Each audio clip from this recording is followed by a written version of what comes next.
demand is increasing, nature will produce more resources. The only problem is nature never took economy lessons.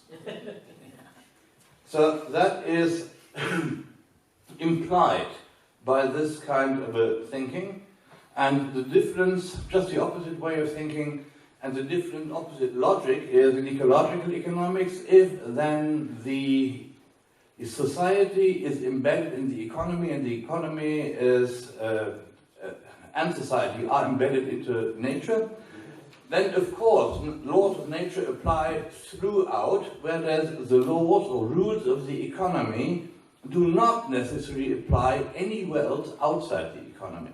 So that is just to visualize that. This system, the neoclassical environmental economic system, is a closed system. You can hardly falsify it from inside. You can only check whether the results are according to the predictions or whether they are socially acceptable.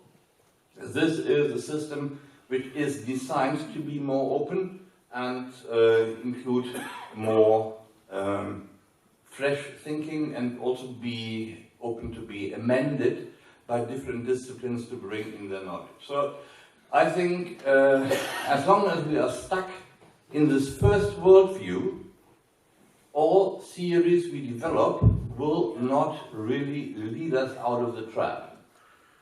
And that is why we say that we don't change our worldviews. Collapse may be imminent.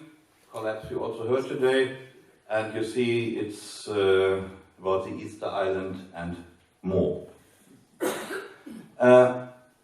Second point, very briefly, I learned that we should not talk like an elephant. Or we should not think like an elephant. That was a presentation on the first day. I like elephants. But I think maybe better than thinking about like an elephant, it is thinking like a mountain. As Aldo Leopold has recommended as a new way of feeling harmony with nature, it would be thinking like a mountain. Have you ever tried that? Yeah, I tried, but I had the feeling it was so slow. Yeah, mountains have more time than we do have. So that may be one of the challenges. The point here is that from this model which we showed first, there flows a certain terminology. And if we use that terminology, we have this whole ideology as a backpack. So that is why I say the capital stock terminology. Is nature a capital stock? People have discussed amongst economists whether between weak and strong sustainability, whether substitution is possible between the capital stocks. But even in strong sustainability, in ecological economics, if you talk about capital stocks, you assume substitution inside one stock. So, flowers against trees, animals against landscapes, and so forth, which from an ecological point of view makes no sense at all. Social capital is a term which has been emphasized frequently. I had a discussion with an Italian colleague. We talked about the definition of social capital, which is usually quantified as a residual factor. And if you talk about what is the definition of social capital, then it is the connections, the mutual support systems in society. And I said, well, if that is the definition, then the mafia is a very important part of the social capital. It's negative social capital. No, if you say it is negative social capital, you must distract it. But that gives the impression that there are less connections in that society. That is wrong. It is a kind of a positive social capital with negative effects. Okay.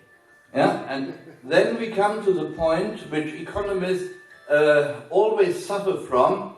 Economists are really poor guys. They cannot express qualities. The only way they have to express qualities is describing them as a change in quantity. There is no good or bad euro or yen or renminbi or whatever. It is only more or less. So if you have more of social capital, but this social capital is detrimental to social cohesion, or social sustainability, then you have more of a negative thing, but that cannot be expressed in economic terms, because economists really, we should regret them, we should say it's really poor guys, they cannot express or describe qualities. Similar like that, internalization of externalities. Externalities are outside, so by definition, if I talk about externalities, I already have the environment outside my system.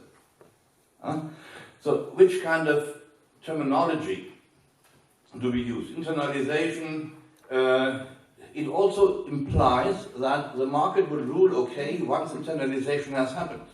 But according to the laws of the market, for example, if the reproduction rate of the species is lower than the interest rate in the market, then extinction, killing the last animal, is economically rational. So, economic optimum and ecological optimum is not necessarily the same.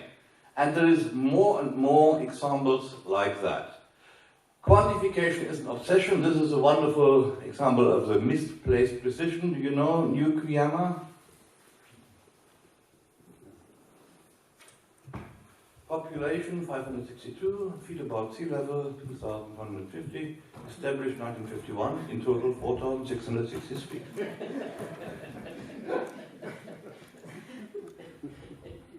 There is no mistake in that. Yeah. So the sum has been done absolutely correct. You can check that. But what meaning does it have? My last point is looking at complexity. We have seen the triangle today. We have added to the triangle the institutions, which were mentioned in the introductory remark, as a fourth dimension, and we have made experiments with people asking them how they think these dimensions are linked. And they said, well, between economic, well, as a German we are entitled to formulate imperatives, they are nicely short. So it is environmental throughput, improve competitiveness, institutional imperatives, strengthen participation, and safeguard cohesion. And you can see that for each corner of this thing, which we call the prism of sustainability, there are societal agents which are pressing for the interest of that corner. But there are no institutionalized agents which are pressing for the interconnections of the different corners. So that, keeping the balance between these corners, is a core task of politics. And this wording comes from interviews we did with several stakeholder groups. And if you want to do that a bit more complex, then you end up with this here, where you have the same prism. And you see that if you want to be in a sustainable system, then for each of the four subsystems here, there must be its own sustainability criteria. The economy must be economically sustainable. But it must also be socially, environmentally, institutionally sustainable, and the same applies to all the other subsystems. So that means developing sustainability criteria and management schemes means always to take into account the balance of all the schemes, because otherwise the meta system will not be sustainable. So that is, we should not be tinkering with the small things, because suboptimation is no solution, because suboptimation has been defined as doing in the best possible way things which should not be done at all.